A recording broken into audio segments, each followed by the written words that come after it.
अस्सलाम वालेकुम। प्यारे बच्चों, ये क्लास 10th के लिए है। सब्जेक्ट है साइंस और जो हमारा आज का टॉपिक है रहेगा वो है physical and chemical properties of non metals. जैसा कि आपने कल देखा कि कल हमने physical and chemical properties of metals के बारे में पढ़ा और हमने वहाँ पर उन प्रॉपर्टीज़ की बुनियाद पर इन मेटल्स को डिफ़ाइन किया था। यहाँ पे जो आज हम नॉन मेटल्स पढ़ने जा रहे हैं, जो सेकंड ग्रुप होता है पीरियोडिक टेबल में एलिमेंट्स का, तो मेटल्स की तरह इन नॉन मेटल्स की कोई पर्टिकुलर डेफिनेशन नहीं होती है। इनको भी हम डिफाइन करते हैं on the basis of their properties.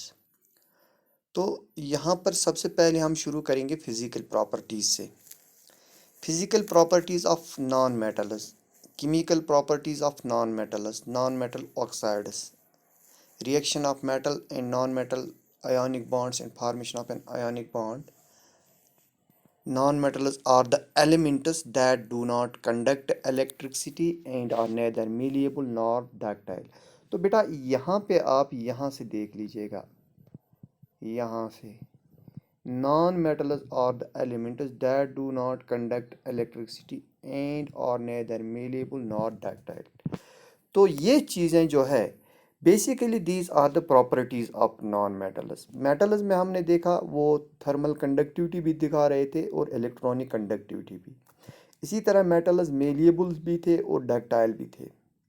लेकिन नॉन मेटल्स उनके अपोजिट, ये प्रॉपर्टीज जो हम यहाँ पे देख रहे हैं उनके अपोजिट में है। Non metals are neither malleable nor ductile, neither good conductor of electricity. तो एग्जाम्पल कौन कौन सा नॉन मेटल हमें आता है, जैसा कि हमने मेटल्स के बारे में कल पढ़ा कि मेजॉरिटी ऑफ द एलिमेंट जो है वो मेटल्स है। लेकिन नॉन मेटल्स में हमको आता है कार्बन है, सल्फर है, phosphorus, silicon, hydrogen, oxygen, nitrogen, chlorine, bromine, neon, argon etc. These are the elements which belong to this category, that is non-metals. And these non-metals, they are placed on the right hand side of the periodic table. These metals, they are placed on the left hand side of the periodic table. Non-metals are the elements which form negative ions by gaining an electron. तो कल हमने जब metals को पढ़ा था तो हमने वहाँ पे उनको बोला था मेटल्स और द इलेक्ट्रोपॉजिटिव एलिमेंट्स। ये बात हमने इसलिए कही थी क्योंकि ये जो मेटल्स है they have tendency to lose electrons, और जब वो इलेक्ट्रॉन्स लूज करते हैं तो उन पे जो चार्ज आती है वो पॉजिटिव चार्ज आती है, वो इलेक्ट्रोपॉजिटिव बनते हैं, यानी चार्ज जो उन पे आती है वो पॉजिटिव आती है, लिहाजा हम उनको कहते हैं इलेक्ट्रोपॉजिटिव एलिमेंट्स। लेकिन ये जो नॉन मेटल्स होते हैं they have tendency to gain electrons. इनका जब हम ऑक्टेट कंप्लीट करने के जो इनकी वैलेंस कन्फिग्रेशन होती है, they need few electrons to complete their octet. So for this energy consideration they prefer to gain electrons rather than to lose electrons.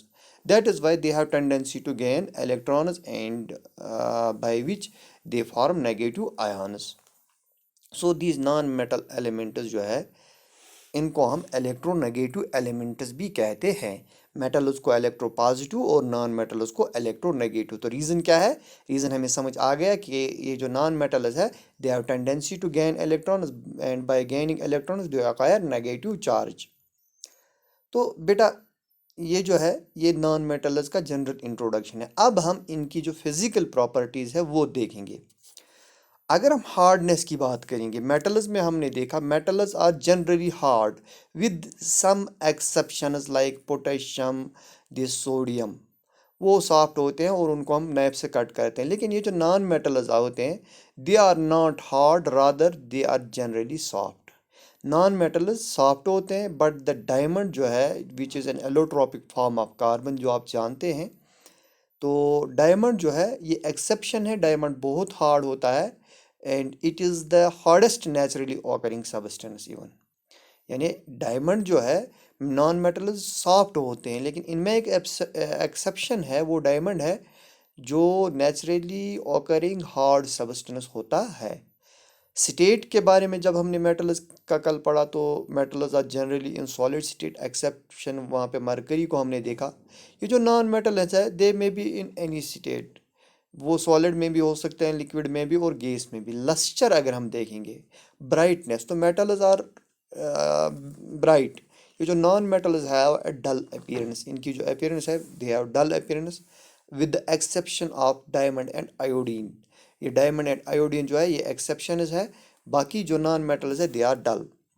Sonority, sound producing property जिसको हम कहते हैं, non metals are not sonorous. Metals को हमने देखा कि they produce sound when hit by something, लेकिन non metals जो है दे आर नॉट सोनोरस, ये साउंड प्रोड्यूसिंग नहीं होते, that is they do not produce a typical sound on being hit.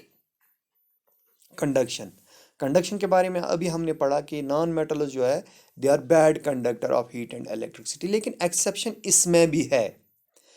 Graphite और एक एलोट्रॉपिक फॉर्म है, जैसे हमने डायमंड का देखा है, कार्बन का देखा है कि कार्बन की 3 एलोट्रॉपिक फॉर्म्स है, डायमंड है, ग्रेफाइट है और फ्लोरीन है। तो ग्रेफाइट जो डायमंड जो हमने देखा अभी एक एक्सेप्शन में हमें आया हार्ड है। ग्रेफाइट दूसरा एक्सेप्शन हमें यहाँ पे आता है कंडक्शन में कि ये गुड कंडक्टर होता है, क्योंकि इसमें फ्री इलेक्ट्रॉन्स कुछ होते हैं, loosely bound electrons. Malleability and ductility, non-metals are brittle, they are neither malleable nor ductile. Melting and boiling point, they have generally low melting and boiling point। ये जो non metals होते हैं, non metals का melting और boiling point जो होता है वो लो होता है। डेंसिटी अगर हम इनकी देखें, most of the non metals have low density, इनकी डेंसिटी भी कम है। Non metals are in many colour, लेकिन कलर की बात करेंगे तो कलर इनके बहुत सारे हैं। Carbon in the form of graphite is non metal which conduct electricity, ये अभी हमने देखा। Iodine is also a non metal which is lustrous having a shining surface. Similarly, diamond having a shining surface. Carbon in the form of diamond is a non-metal which is extremely hard, even hardest naturally occurring substance. ये जो diamond होता है, diamond is a non-metal which has a very high melting and boiling point due to its hardness. तो ये थी कुछ physical properties non metals की। अब हम इन नॉन मेटल्स की केमिकल प्रॉपर्टीज को देखेंगे। सबसे पहले जो है वो देखेंगे हम नॉन मेटल्स की रिएक्शन ऑक्सीजन के साथ कैसी रहती है। तो बेटा non metals form respective oxide when reacting with oxygen. हमने कल देखा कि मेटल्स भी कंबाइन होते हैं ऑक्सीजन के साथ to form the corresponding metal oxides. तो यहाँ पे जब नॉन मेटल कंबाइन होता है ऑक्सीजन के साथ they also form non metal oxides. जैसे एग्जांपल में हमने यहाँ पे देखा कार्बन जो है एक नॉन मेटल है, when it combines with oxygen it when it combines with oxygen, carbon dioxide is formed along with the production of heat। तो सिंपल इसका है कि अगर हम carbon in the form of would burn करते हैं, combustion reaction है, तो ऑक्सीजन में इन प्रेजेंस ऑफ ऑक्सीजन जब ये बर्न होता है तो वहाँ पे कार्बन डाइऑक्साइड प्रोड्यूस होता है, हीट होती है। when carbon is burnt in an insufficient supply of air it forms carbon monoxide। Carbon monoxide is a toxic substance, inhaling of carbon monoxide में प्रूफ फैटल। जैसा कि हम देखते हैं कि सर्दियों के मौसम में अगर हम रात को बुखारी जला के रखेंगे तो वहाँ पे जो ज़्यादा amount of carbon dioxide produce होता है, अगर वेंटिलेशन नहीं होती तो सफोकेशन की वजह से वहाँ पे जो पर्सनस होते हैं वो अनकॉन्शियस हो जाते हैं, और अगर वो ज़्यादा देर तक उसी सूरत में रहते हैं तो उनकी डेथ भी हो सकती है। लिहाजा ये जो कार्बन मोनोऑक्साइड गैस है इट प्रूव्स वेरी फैटल। तो इस चीज़ का हमें ध्यान रखना चाहिए, क्योंकि ये जब कार्बन मोनोऑक्साइड बनाता है यानी oxide of carbon, this carbon monoxide is very harmful for the human beings and other animals. इसी तरह अगर हम इसका सल्फर देखते हैं, sulphur give sulphur dioxide when reacting with oxygen. जब सल्फर ऑक्सीजन के साथ कंबाइन होता है ये बनाता है क्या, सल्फर ऑक्साइड। और ये जो sulphur catches fire when expose to air. Sulphur भी कार्बन की तरह अगर हम सल्फर को एक्सपोज करेंगे ऑक्सीजन में तो ये फायर इजीली कैच करता है। When hydrogen reacts with oxygen it gives water, यानी जब हाइड्रोजन और ऑक्सीजन के बीच रिएक्शन कराते हैं हम, both are the non metals, या ये नॉन मेटल और ऑक्सीजन कंबाइन होता है। यहाँ पे हम ऑक्सीजन की प्रॉपर्टी का यहाँ पे देखते हैं, combination of non metals with oxygen. तो यहाँ पे hydrogen as a non metal combine होता है ऑक्सीजन के साथ टू फॉर्म वाटर। ये जो नॉन मेटल ऑक्साइड्स हमने देखे, these are acidic in nature. ये क्या होते हैं? एसिडिक इन नेचर, यानी इनका जो पीएच वैल्यू होता है, पावर ऑफ हाइड्रोजन आयन जिसको हम कहते हैं पीएच को, या हाइड्रोजन आयन कंसंट्रेशन सिंपली, वो किस रेंज में होती है? 1 to 6। The solution of non metal oxides turn blue litmus red. ये सिंपल एक टेस्ट है जिसमें हम देखते हैं कि ये जो हमारे पास कोई भी सोल्यूशन है या सब्सटेंस है, क्या ये एसिडिक है या बेसिक है। उसके लिए हम लिटमस टेस्ट करते हैं। अगर ये एसिडिक है तो ये ब्लू लिटमस को रेड में कन्वर्ट करता है। Carbon dioxide gives carbonic acid when dissolved in water. और जब इसी कार्बन डाइऑक्साइड जो हमें प्रिपेयर होता है, जब हम इसको डिजॉल्व करते हैं वाटर में, at that time it forms carbonic acid. Non metal oxide, यहाँ पे हमने देखा कि ये जो कार्बन डाइऑक्साइड है gives carbonic acid when dissolved in water, तो कार्बोनिक एसिड है H2CO3। इसी तरह अगर हम sulphur dioxide gives sulphurous acid when dissolved in water, यानी कार्बन डाइऑक्साइड को वाटर में डिजॉल्व किया तो कार्बोनिक एसिड बन गया। सल्फर डाइऑक्साइड को अगर हम वाटर में डिजॉल्व करेंगे तो ये बनाएगा सल्फ्यूरस एसिड, और सल्फ्यूरस एसिड की फार्मूला H2SO3, जबकि सल्फ्यूरिक एसिड की फार्मूला H2SO4। तो यहाँ पे इन चीज़ों का ध्यान हमें रखना चाहिए। ये जो sulphur dioxide gives sulphuric acid when reacts with oxygen. Sulphur trioxide जब हम वाटर के साथ रिएक्ट कराते हैं then sulphuric acid is formed. इसी तरह दूसरी जो प्रॉपर्टी है, reaction of non metals with chlorine. Chlorine के साथ ये कैसे रिएक्ट करते हैं? Non metals give respective chloride when they react with chlorine gas. जब हम इनको रिएक्ट कराते हैं क्लोरीन गैस के साथ, तो जैसे ऑक्साइड्स बनते हैं नॉन मेटल ऑक्साइड, इसी तरह नॉन मेटल क्लोराइड्स यहाँ पे बनते हैं। जैसे एग्जांपल में हम लेते हैं हाइड्रोजन को, जब हम दिस क्लोरीन गैस के साथ रिएक्ट कराते हैं, hydrogen gives hydrogen chloride and phosphorus give phosphorus trichloride when reacting with chlorine. तो बेटा यहाँ पे देखो आप, हाइड्रोजन और क्लोरीन का रिएक्शन जब होता है तो हाइड्रोक्लोरिक एसिड, इसी तरह फास्फोरस और क्लोरीन, तो ये देते हैं phosphorus trichloride. Non metals react with hydrogen to form covalent hydrides. अब यहाँ पे कोवलेंट आता है। कोवलेंट का मतलब क्या होता है? जहाँ पे दो एलिमेंट्स कंबाइन होते हैं by the mutual sharing of their electrons. यहाँ पे इलेक्ट्रॉन्स जो है शेयर करते हैं, कोवलेंट बॉन्ड बनाते हैं। तो नॉन मेटल्स जब कंबाइन होते हैं नॉन मेटल्स के साथ, तो वहाँ पे जो क्या बनता है? कोवलेंट कंपाउंड फॉर्म होता है। जैसे sulphur combines with hydrogen to form a covalent hydride, that is called hydrogen sulphide. Hydrogen भी और सल्फर भी, दोनों नॉन मेटल जब एक दूसरे के साथ कंबाइन होते हैं तो कोवलेंट कंपाउंड हाइड्रोजन सल्फाइड यहाँ पे बन जाता है।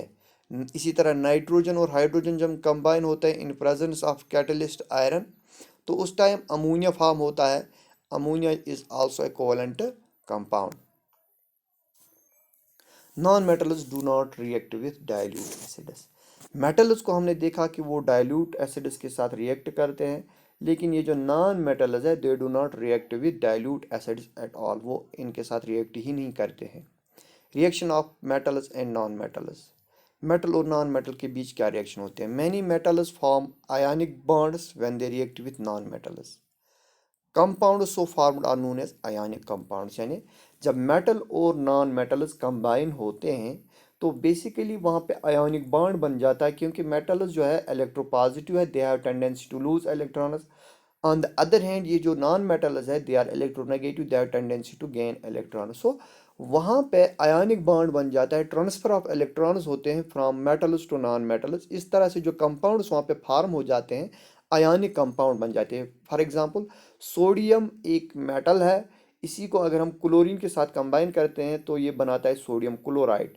और ये जो सोडियम क्लोराइड है दिस इज अ साल्ट, तो वहाँ पे सोडियम क्लोराइड जो बन गया वो आयनिक कंपाउंड है। ये रिएक्शन जो है ये मेटल और नॉन मेटल के बीच है। आयन्स पॉजिटिव और negative charge atoms are known as ions. Ions are formed because of loss और gain of electrons atoms form ions obtained by the electronic configuration of the nearest noble gas. A positive ion is formed because of the loss of electron by an atom. Similarly, a negative ion is formed by the gain of electron by an atom. So इस तरह से ये जो positive और negative यानी metal और non metal combine होते हैं वो फॉर्म करते हैं आयनिक कंपाउंड्स।